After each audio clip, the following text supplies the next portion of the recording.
ಖರ್ಗೆ ಅವರು ಸ್ಟೇಟ್ಮೆಂಟ್ ಮಾಡಿದ್ದಾರೆ ಸರ್. ನಾನು ಸಿಎಂ ಆಗ್ಬೇಕಂತ ಎಲ್ಲರೂ ಹೇಳ್ತಾರೆ, ಆದ್ರೆ ಮೇಲೂರು ಒಪ್ಪೋದಿಲ್ಲ ಅಂತ ಹೇಳಿದ್ರು ಸರ್. ಇಂಡೈರೆಕ್ಟ್ ಆಗಿ ಅವರು ಸಿಎಂ ಆಗೋ ಇಂಗಿತ ಇರ್ತಾರೆ ಸರ್. ಖರ್ಗೆ ಅವರು ಆದ್ರೆ ಸಂತೋಷ, ಆದ್ರೆ ಹೈಕಮಾಂಡ್ ಏನ್ ನಿರ್ಧಾರ ತಗೊಂತೈತೆ ಅದ್ರ ಮೇಲಿದೆ ನೋಡಿ. ಏನಾಗುತ್ತೆ ಏನ್ ಬಿಡುತ್ತೆ ಅನ್ನೋದಕ್ಕಿಂತ ನಮ್ಮಲ್ಲಿ ಹೈಕಮಾಂಡ್ ಅನ್ನೋದು, ಹೈಕಮಾಂಡ್ ನಿರ್ಧಾರದ ಮೇಲೆ ನಾವೆಲ್ಲವೂ ನಡೀತಾ ಇರೋದು. ಹಿಂಗಾಗಿ ಹೈಕಮಾಂಡ್ ಏನ್ ನಿರ್ಧಾರ ತಗೊಂತೆ ಅದಕ್ಕೆ ನಾವು ಬದ್ಧ ಕೆಲಸವನ್ನು ಮಾಡ್ತೀವಿ. ನಾವು ಪಕ್ಷದ ಶಿಸ್ತಿನ ಸಿಪಾಯಿ. ಇನ್ನೊಂದು ಮಾತನ್ನ ಹೇಳಿದಾರೆ ಸರ್, ಅದಕ್ಕೆಲ್ಲದಕ್ಕೂ ಕೂಡ ಹಣೆ ಬರನು ಇರಬೇಕು ಅಂತ ಕೂಡ ಮಾತಾಡಿದ್ದಾರೆ ಸರ್. ನಾನು ಖರ್ಗೆ ಸಾಹೇಬ್ರ ಬಗ್ಗೆ ಮಾತಾಡ್ತಿದ್ದವನ್ನೆಲ್ಲ ನಮ್ಮ ನಾಯಕರವರು, AICC ಅಧ್ಯಕ್ಷರು ಅದ್ರ, ಹೀಗಾಗಿ ನಾನು ಅವ್ರ ವಿಚಾರವಾಗಿ ಮಾತಾಡ್ತೇನೆ. ಬಟ್ ಒಂದಂತೂ ಸತ್ಯ, ಹೈಕಮಾಂಡ್ ನಿರ್ಧಾರಕ್ಕೆ ನಾವೆಲ್ಲರೂ ಬದ್ಧವಾಗಿ ಕೆಲಸ ಮಾಡ್ಬೇಕಂತ ನಮ್ಗೆ ಈಗಾಗಲೇ ಪವರ್ ಶೇರಿಂಗ್ ವಿಚಾರದೊಳಗೆ ಬಹಳಷ್ಟು ಸತಿ ಎಲ್ಲ ಶಾಸಕರಿಗೆ, ಎಲ್ಲ ಸಚಿವರಿಗೆ ಕೆಲವೊಂದಿಷ್ಟು ನೇರವಾದ ನುಡಿಗಳಿಂದ ಮಾತಾಡಿದ್ದಾರೆ. ಅದು ಏನಿದ್ರು ಕೆಲಸ ಅದು ಹೈಕಮಾಂಡ್ ಎಂದು, ಆ ಹೈಕಮಾಂಡ್ ಅದನ್ನು ನಿರ್ಧಾರ ಮಾಡುತ್ತೆ. ನಿಮಗೆ ಕೊಟ್ಟಂತ ಜವಾಬ್ದಾರಿಯನ್ನು ನೀವು ಜವಾಬ್ದಾರಿಯಿಂದ ಕೆಲಸವನ್ನ ಮಾಡಿ ಅಂತ ನಮ್ಗೆ ಹೇಳಿದ್ದಾರೆ. ಆ ರೀತಿ ನಾವು ಕೆಲಸವನ್ನ ಮಾಡ್ತಾ ಇದ್ದೀವಿ. ಎಲ್ಲಾ ನಾಯಕರುಗಳು ಯಾಕೆ ಸೈಲೆಂಟ್ ಆಗ್ಬಿಟ್ಟಿದ್ದಾರೆ? ಇತ್ತೀಚಿನ ದಿನಗಳಲ್ಲಿ ತುಂಬಾ ಸೈಲೆಂಟ್ ಆಗ್ಬಿಟ್ಟಿದ್ದಾರೆ ಕಾಂಗ್ರೆಸ್ ನಾಯಕರು. ಸೈಲೆಂಟ್ ಅಂತ ಯಾಕಂತೀರಿ ನೀವು? ಶಿಸ್ತು ಅಂತ ಯಾಕಂದ್ರಿ? ಅದಕ್ಕೆ ಶಿಸ್ತು ಅನ್ಬೋದಲ್ಲ. ಹೈಕಮಾಂಡ್ ಈಗ ನಾವೆಲ್ಲರೂ ಸೇರಿ ಹೈಕಮಾಂಡ್ ಏನ್ ನಿರ್ಧಾರ ತಗೊಂತೈತೆ ಅದಕ್ಕೆ ಭದ್ರಾಗಿ ಇರ್ತೀವಿ ಅಂತ ಅಂದ್ರೆ ಶಿಸ್ತು ಅಂತ ಯಾಕೆ ಕರಿಬಾರ್ದು? ಶಿಸ್ತು ಅನ್ಬೋದಲ್ಲ. ಶಿಸ್ತು ಹೌದಪ್ಪ, ಕಾಂಗ್ರೆಸ್ ಬಹಳ ಶಿಸ್ತಿದೆ, ಯಾವುದೇ ಕಾರಣಕ್ಕೂ ಯಾರು ಏನು ಮಾತಾಡ್ತಿಲ್ಲ. ಹೈಕಮಾಂಡ್ ಏನಂತಾರೆ, ಈ ರಾಜ್ಯದ ಮುಖ್ಯಮಂತ್ರಿಗಳು ಅವರೇ ಹೇಳ್ತಾರೆ ಏನಂತ, ಹೈಕಮಾಂಡ್ ಏನ್ ಹೇಳುತ್ತೋ ಅದನ್ನ ಕೇಳ್ತೀನಿ ಅಂತ. DK ಶಿವಕುಮಾರ್ ಹೇಳ್ತಾರೆ, ಹೈಕಮಾಂಡ್ ಏನ್ ಹೇಳ್ತೀನಿ ಅದನ್ನ ಕೇಳ್ತೀನಿ ಅಂತ.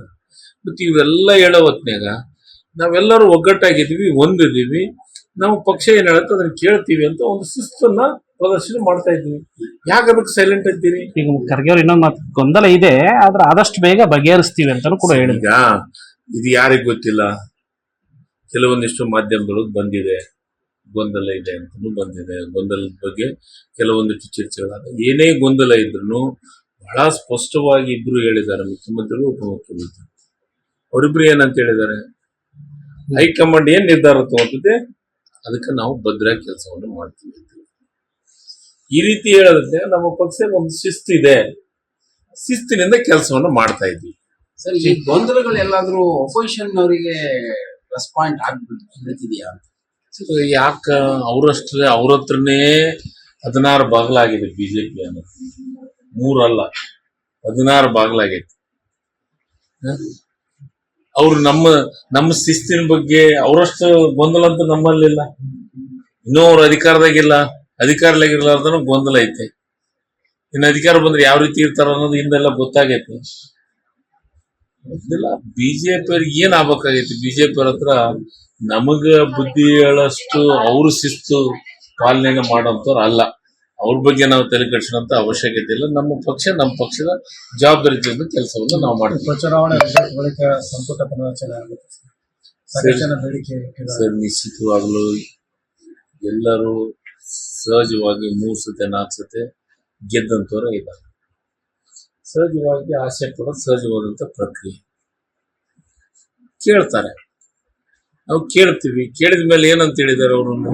ಕೇಳ್ತೀವಿ. ಕೇಳಿದ ಮೇಲೆ ಹೈಕಮಾಂಡ್ ಏನ್ ಹೇಳ್ತಾರೆ ಅದನ್ನ ಕೇಳ್ತೀವಿ ಅಂತ ಹೇಳಿ. ಹಂಗೆ ನಮ್ಮ ಕಾಂಗ್ರೆಸ್ ಒಳಗ ಎಲ್ಲರೂ ಕೇಳೋದು, ಆಸೆ ಆಕಾಂಕ್ಷೆಗಳು ಎಲ್ಲರಿಗೂ ಇರೋದು ಸಹಜ. ಕೇಳಿ, ತಪ್ಪೇನಿಲ್ಲ. ಅವರು 3 4 ಸತಿ ಗೆದ್ದಂತವ್ರಲ್ಲ, ಎಲ್ಲರಿಗಿನ ಅವಕಾಶಗಳು ಸಿಗಲ್ಲ. ಕೇಳ್ತಾರೆ, ಕೇಳಿದ್ರೆ ತಪ್ಪೇನಿಲ್ಲ. ಅದನ್ನ ಪಕ್ಷ ಯಾರ್ಯಾರಿಗೆ ಏನೇನು ಕೊಡ್ಬೇಕು ಅನ್ನೋದನ್ನ ನಿರ್ಧಾರವನ್ನು ಮಾಡುತ್ತೆ. ಯಡಿಯೂರಪ್ಪನವ್ರ ಹೆಸರಲ್ಲಿ ಬಿಜೆಪಿ ಶಕ್ತಿ ಪ್ರದರ್ಶನ ಕುಂದಾಯಿತು. 9ನೇ ತಾರೀಕು ಚಿತ್ರದುರ್ಗದಲ್ಲಿ BSY ವಿಮಾನೋತ್ಸವ ಕಾರ್ಯಕ್ರಮ ಇದೆ. ಒಂದು ಯಡಿಯೂರಪ್ಪ ಅವರು ಹೆಸರಿನ ಮೇಲೆ ಎಂತ ರಾಜಕಾರಣ ಮಾಡಿದ್ರು, ಬಿಜೆಪಿ ಕರ್ನಾಟಕ ರಾಜ್ಯದಲ್ಲಿ ಮುಳುಗುವಂತ ಅಡಗ. ಅದ್ರ ಅಡಗ ತುಂಬಾ ತೂತು ಬಿದ್ದಿದಾವೆ. ಬಿಜೆಪಿ ಯಡಿಯೂರಪ್ಪ ಅವರು ಆನಂದೋತ್ಸವ ಮಾಡಿದ್ರು ಪಕ್ಷ ಸಕ್ಸಸ್ ಆಗಕ್ಕೆ ಸಾಧ್ಯತೆ ಐತೆ. ಇಲ್ಲ. ಬಿಜೆಪಿಯವರು ಯಡಿಯೂರಪ್ಪರು ಇದ್ದತ್ನಾಗನೇ 115, 113 ಸೀಟ್ ಬರಕ್ಕಾಗಿಲ್ಲ.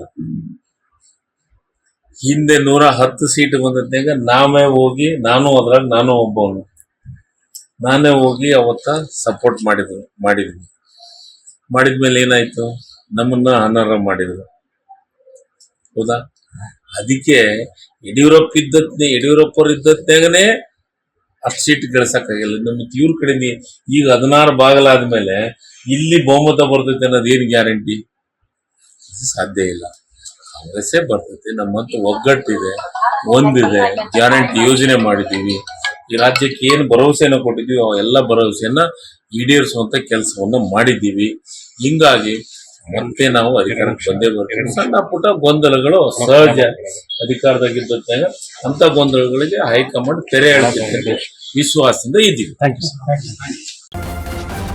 ನ್ಯೂಸ್ ಫಸ್ಟ್ ನಿರ್ಭೀತಿಯಿಂದ ನಿಮ್ಮ ಪರವಾಗಿ.